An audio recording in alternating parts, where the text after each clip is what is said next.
YouTube, what is going on? It's your boy Buddha back in the building for another Last Cloudia unit showcase video. You can see on my screen we have Tinkili, the DIVA. This is a unit that I have actually been requested to make a showcase video on, with some recommended builds for those wondering why they have heard Tinkili is such a great offensive support, and exactly how to utilize her on teams effectively. So I figured, why not? I just got another comment on the Leona showcase that we put out yesterday, and I thought this is a good time. You know, we've had her 5-starred for a while. I don't think she's going to be replaced for the role that she plays anytime soon, especially because of how effective she is at the enabling that she does. We already have her ward unlocked. We can see that we do get INT plus 1% with her ward activated, so those percentage increases looking quite nice when you build them up over time. We have her level 110 out of 110, 120 board unlocked, 4th awakened, and 100 SC in this build video to play with. Now, in order to go over the unit summary, behind the scenes details, we are going to follow suit and head over to Lake's Units tool to see all of the unit details that they don't tell you in-game. Back in the Units tool, we have Tinkili, the DIVA, pulled up. We can see that she is a sorcerer type, so she will be affected by human slayer mechanics.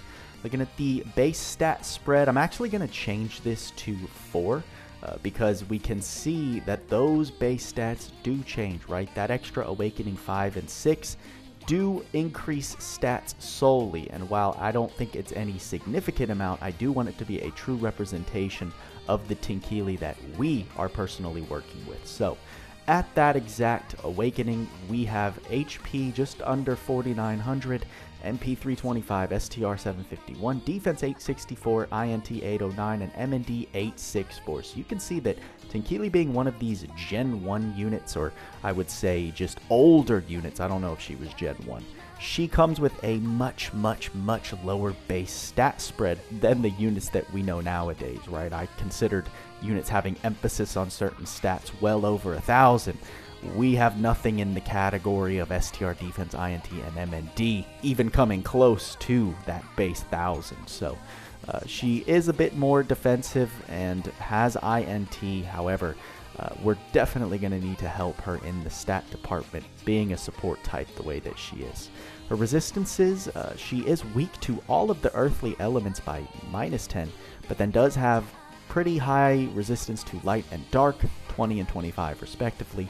Looking at the ailments, she is neutral to poison, weak to stun, resistant to illness, weak to blind, neutral to curse, and nil to silence, which is nice. Since she is a support, we will want to be using her casting capabilities for extra utility, so having nil to silence will help her in that area, but she definitely doesn't want to get stunned, so you want to keep an eye out for things like that. The equipment options: innately she can wield machines, staffs, wear clothes, and use accessories. Zooming in and scrolling over to the regular attack, we jump into the abilities, right? This does scale off both STR and INT, so painting that image that physical attacks don't only just scale off STR. For some units, it does vary. This has a hit count of 2, break damage 6. Move to mid-range from the enemy. Will keep moving until distance is enough. Deal 2 hits of weapon attribute damage to targeted enemy in a straight line. Will reposition horizontally before attacking. This attack does not penetrate through an attacked enemy. So, giving us some great clarity onto how this functions, right? She does have to get into the horizontal line of sight and will have to run into a medium range. Looking at the S1 spread echo, light attribute has 2 stocks innately, SCT 28, hit count 7, break damage 24. Deal 7 hits of light damage to a small area around unit. This attack will launch the enemy slightly into the air. This attack will push the enemies outwards. Apply a plus 25% STR buff to nearby soldier, sniper, sorcerer, and knight type party members. Cute durable idle apply the buff to all soldier, sniper, sorcerer, and knight type party members instead. Instead, this description is giving us a glimpse into her Cutorable Idol mechanic that we'll see more details on coming up.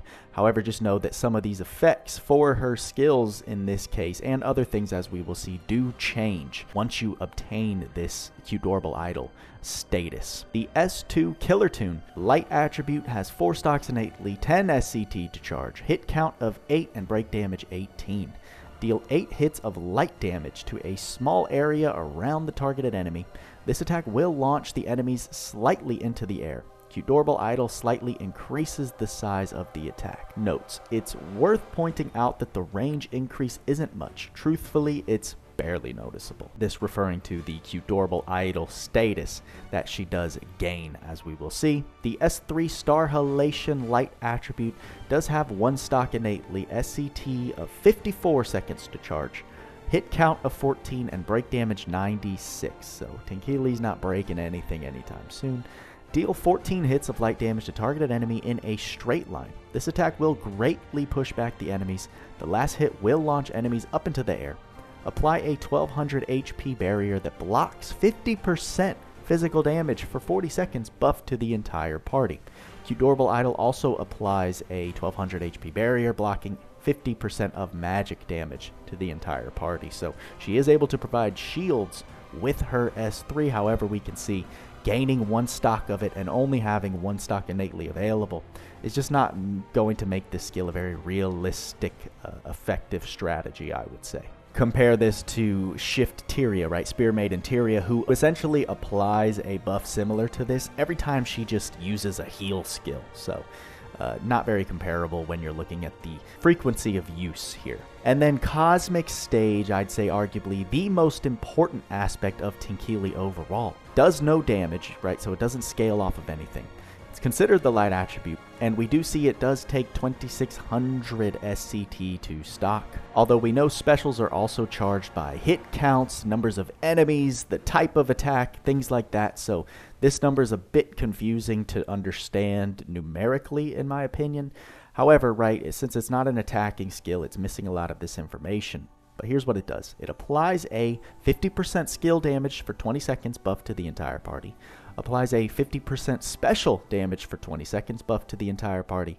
And Cutorable Idol also apply the following buffs to the entire party. 5,000 physical damage cap for 20 seconds, 50% break damage for 20 seconds, and 30% damage against broken bosses for 20 seconds. Now you might be asking, what the heck is Cutorable Idol, right? It sounded really good given all of these extra buffs here.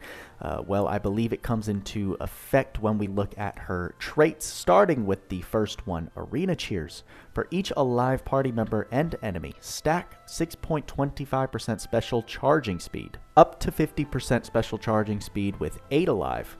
Wave start, apply the following buffs to entire party. 20% physical damage for 40 seconds and 3,000 physical damage cap for 40 seconds. So just for existing on the map, right? This is why Tinkili is such a good unit to run with her 5-star enhancement. It's because she's just providing that extra damage cap and percentage for physical damage sitting on the field for 40 seconds at the start of battle, right? Now, I'm not going to try and be a math wizard in this video, but just understand that with this like extra special charging speed, it allows her to charge up her special here very, very, very quickly. So as you can start to put together, you're starting the battle with this 3,000 physical damage cap and damage boost. Before 40 seconds is up, you will most likely have one of her specials ready to go, which you can then just apply to continue this physical offensive buffing that she provides, and some on top of what she starts with, right? It goes from 3,020% to 5,050% and all of these other benefits. Although I should note that her trait is giving physical damage while her special is only giving that 50% skill damage boost, right? So just the S1, 2, and 3, your regular attack wouldn't be affected by her special here. But building off this ideology further of starting with these buffs and then having a special ready to go to essentially just continue the buffs that she's providing, the goal of Tinkili is to just keep spamming this special. So to have this special reloaded by the time the buffs are going to expire, in effect, as long as you are manually making sure she's using that special, keeping these buffs up permanently, right? She has the capability of doing that through buff extension time and through proper building. But looking at the trait 2, we finally see the name Cute Dorable Idol. If equipped with a staff, cloth, and accessory, skills will use the Cute Dorable Idol effects too. When applying a buff to a party member using an active ability, activate the following: plus 25 buff duration and heal a small amount of HP to the buffed party member. So, in order to have this Cute Dorable Idol status, you have to have those pieces of equipment. If not, you lose all of these different Cute Dorable Idol effects that are extra on her skills as well as her special. Contrary to in-game, right, the descriptions of her traits and the skills do not provide all of the details on what these actual effects include. That's why we're using Lake's resources here, specifically the units tool, in order to see behind the scenes and exactly why Tinkili is such a prominent physical offensive buffer for just existing on any team that you're running. Let's head over back in game to check out the unlockable skills and their detailed descriptions.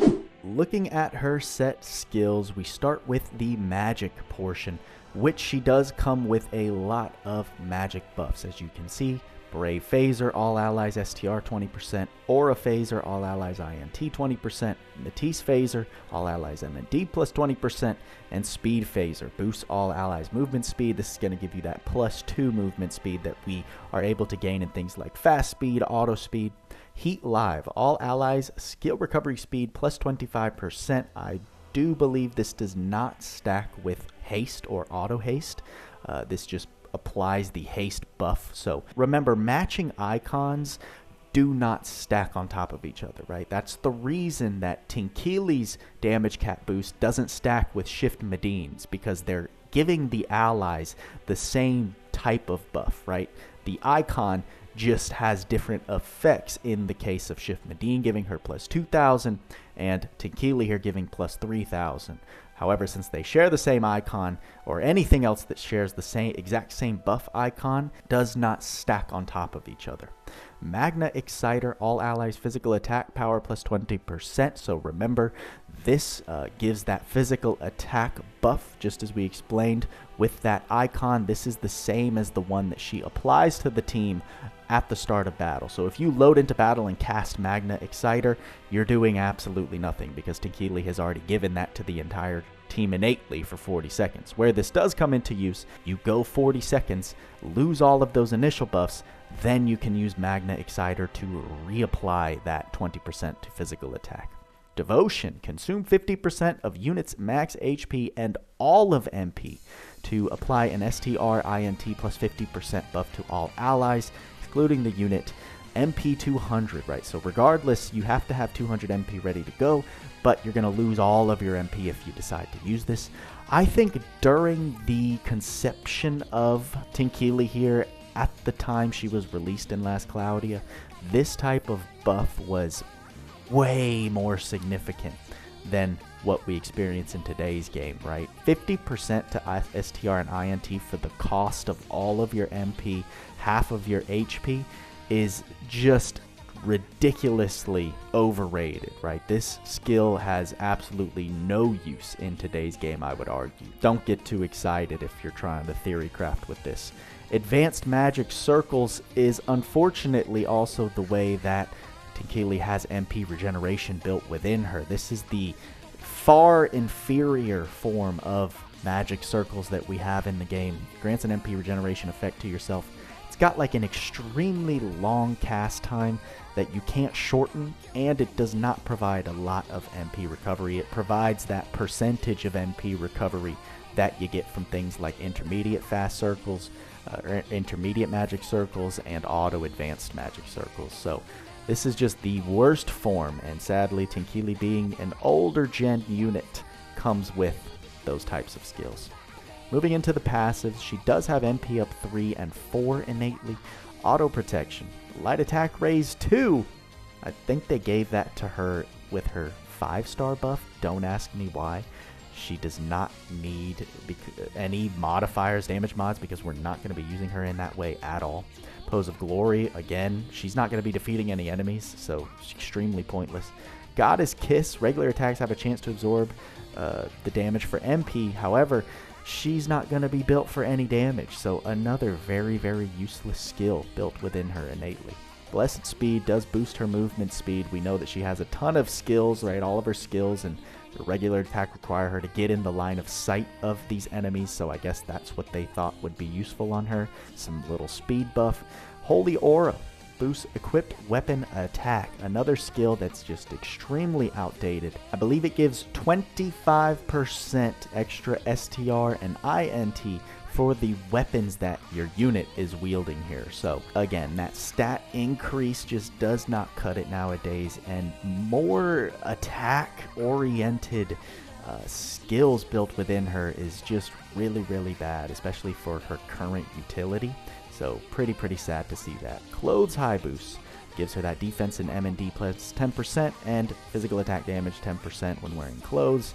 We know we have to wear this in order to get cute, adorable Idol, but I mean, just again, sad. Quick trigger, giving a random SCT stock of one of her 3 skills. Decoy, that's nice to have innately. Finally, we have something relevant to how we want to build her. Determination, the far inferior version of Indomitable Spirit. Survive once and recover some HP. First time lethal damage is taken. Whenever you see some HP, I think that's the majority of the time 10%, right? So she'll take a fatal hit, recover 10%, but usually you're taking a fatal hit while the boss monster is comboing you, so you end up just dying, because what is 10% health? Nothing really. Concentration reduces faint time, we'll take that. And Last Song is an interesting skill. 90 seconds into surviving each wave, user gives all allies permanent Brave, Aura, Matisse, and Fort effects for long drawn out fights. This is a pretty dope skill. However, for the majority of the game, 90 seconds is a very, very long time, and you're not going to see this skill realized, I'd say, the majority of the time you're using Tinkili here. So going over what she comes with innately, it's just a catastrophe, right? Because if you try and use your intuition to figure out how to build her, you're going to be torn in a ton of different directions. Now, of course, this was more of the format of innate unit kits back in the day, right? They were just kind of all over the place. It's why they're just not as effective as units that we see nowadays, because there was too much freedom given, I guess, with how you would try and conceive how to build these units. But what we're obviously going to do is just lean into her sustain, making sure that she's always on the field, and any other secondary utility. She's a bit malleable, as support units usually are. We know that her main role is just to be on the map alive, giving these physical offensive buffs to the team. But we will want to make use of her in some other ways, right? Some of these skills are very unnecessary with units that we have that have built-in auto brave, auto aura. So while we may keep a couple of these on just to declutter the magic menu, I'll probably end up turning a lot of these off, especially things like Magna, Exciter, Heat Live. You can provide like a secondary utility of healing, as I have showcased in the past with Tinkili. So it makes sense why people get confused on how to build her, right? She's basically just a clean slate of a support unit. Let's go ahead and showcase some of the builds I'm able to come up with. Obviously, we're going to be running her as a secondary unit on the team, but just emphasizing why her buffs are so popular, are so prevalent in the game today. I'll see you in battle. So remember, Tinkili supports mainly physical offensive units. So here we're running Mechanical Merity. I figured, why not? I know that in Merity's story, like exclusive to her, I think she worked side by side with Tinkili. So figured it would be fitting, and you see that Tinkili just kind of sits there. You can mainly control her in this initial build. This is one of my favorite ways to use her, right? Not only is she sitting there providing these buffs to Shift Merity, allowing her to hit those bigger damage caps, but with an AoE healing spell, we're using Keen Eyes because I was able to get it during the Persona collab. However, this works also with the spell Spirit Breath, which is basically the most budget form of this strategy. Spirit Breath and Healing Wind, excuse me. It's that combination of two skills that allows her to just be an SCT charging battery for your other units while you are also providing those buffs with her just standing there. So in order to play that manually, it's very easy. You see me just going to cast it on Tinkili every time that she's able to cast, and because of that, Merity damn near has skill stocks 100% of the time. Maybe not, you know, you're going to get interrupted by enemies, but very, very effective strategy for SCT recharge, and allows Tinkili to provide another very meta and useful utility along with her traits. You know, she can provide a little support in the special damage department, but you're mainly getting all the benefits with her physical damage buff, skill damage buff, and then physical damage cap. So just know you're not going to get those kind of buffs if you're running magic damage dealers on the team. So pretty easy clear with the little heals plus SCT regen with that build. They're one of my favorite ways to run her, like I said. Moving on to another great and fun way to run Tinkili. If you paid attention, we were running the Arc Velde org. It provides an buff duration of plus 50%. In here, since we are focused on break with Murren, we're running the Clock Arc, which is amazing on Tinkili, because not only does it provide 30% extra buff duration, but it also allows for, what is it, extended buff break time of, is it 50%? I can't quite remember. However, it just fulfills both roles that Tinkili's playing here super well. You saw I was normal attacking with her on that first wave. That's just because I wanted to make sure we were able to get her special passively moving forward on these next two waves. You see she just had it built up there. And we immediately activate it. And with Murren, we also have Saintly Lilibet, because remember, Tinkili does get more special charge rate with more teammates and enemies. So we activate the special, and Murren is ready to target Falmega here and just obliterate that break bar. You guys know I just posted a break guide highlighting some other resources from the community, as well as explaining how break damage works. You see Murren along with Tinkili, this clock tower arc, the DPS, the extended break time. We're literally just rendering Falmega absolutely useless, and we can just burst it down, wait out all of the HP locks. Just such an effective and fun way to, you know, grind this stage specifically, and any other stages that are going to allow some break potential, right? Some bosses just have a ridiculous amount of break, so it's not optimal to try and break. However, in this case, it looks very good. And then I decided to just run this girl in arena. You know, we're going to make it work here. You're going to see a couple victories. You're going to see a slaughter, but this is not recommended at all, right? If you're running Tinkili in arena, that means you literally have no other support units on your roster, like Spirit Maiden Tyria, like Sarah. So this, we're using her in those two units roles, right? If you're running a team, you want AoE healing, which allows for what we talked about in that first PvE showcase. The Spirit Breath spamming and the healing allows for SCT recharge on our unit Rimuru here, Demon Lord Rimuru, or any other units that, physical offensive units that we would have.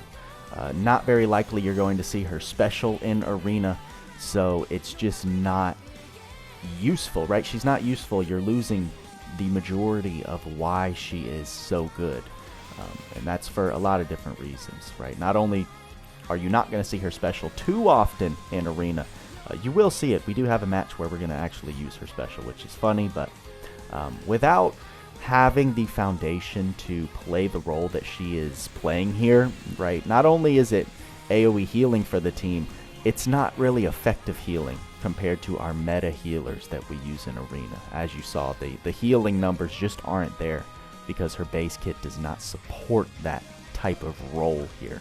And defensively, she just gets absolutely obliterated. Anything that just grazes her is going to destroy her, right?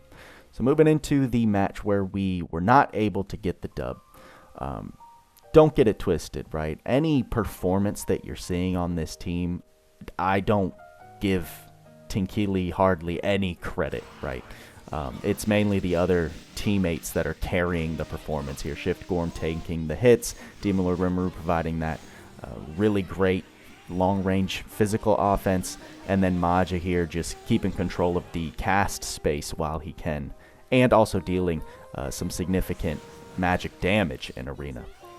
Tinkili, you know, she's trying her best. She can't even get like a full 9,999 heal off, but she's able to do something, right? I'm not going to completely discount her if you have the tools and the goodies to create this build. And like I said, you just don't have a healer or any type of unit that can give you that AoE SCT Spirit Breath spam. She can contribute, as she does somewhat here. However, for the majority of the time, and when you start competing with the top meta in Arena, she is just an absolute waste of space, in all honesty, right? Like, we were able to hold the momentum in the beginning of this current Arena match, but as soon as the other team, right, the other team's AI got their footing, took control of the magic cast space, she does no help. She does absolutely nothing to contribute to healing the team effectively, and we just get obliterated towards the end. Moving into this final match is where things get kind of funny. This is where we will see her special activated. So we are fighting a more tank-centered team. As we can see, we got Granadas, Shift Gorm, Shift Tyria, Shift Kyle. No uber offense, right? There's really no offense on this team at all. And that's what allows a unit like Tinkili to actually contribute, because she's not really getting targeted by anything. If she does get hit by any attacks from these units, it's not going to one-tap her. So we're able to just take control of the cast space, as you can see with Maja. Tinkili, while her healing, it's not important in this match, because we're not taking significant damage that needs that high level of healing. But here you go, with all of the hits, with everything going on, Tinkili's able to build up her special attack right here. And while I know I like to run these matches on auto now, I figured why not? Because when's the last time you saw Tinkili use her special in Arena? I think this was my first time ever. So figured, why not throw it in the showcase? We got it on camera. Mission accomplished. But the conclusion is that she is just not providing the support that we come to expect with our meta healers, meta support units on Arena teams. So just not a great idea. But we were able to have the rest of the 3 units carry her for a couple of Arena wins. So I figured, why not showcase her? Because again, there is going to be that account that just does not have the other better options, at least until they can get like a selector banner that's coming out. I know that the newest update of the game dropped the Ultra DOH with Granadas and like the 2 Dravana arcs. Please, for the love of all that is holy, don't summon on those, right? Save your crystals for when you can replace a unit like Tinkili to get a much better Arena team going on, right? So, able to secure the victory, but that's going to do it for Tinkili showcases. Let's get to the conclusion of this video.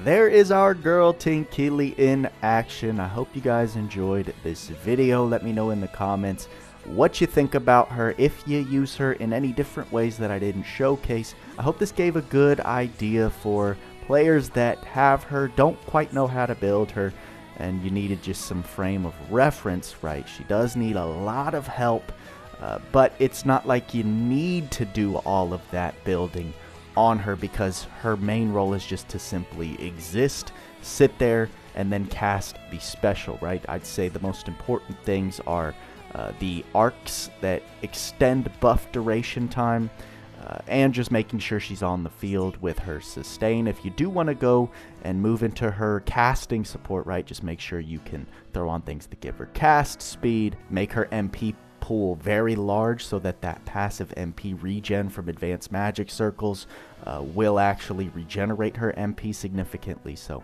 as long as you're taking care of things like that, Tinkili's going to slot very well as just a passive unit you can throw on the team to make your favorite PDPS unit look even better. So big ups to Tinkili for reviving herself in the meta with her 5-star buff.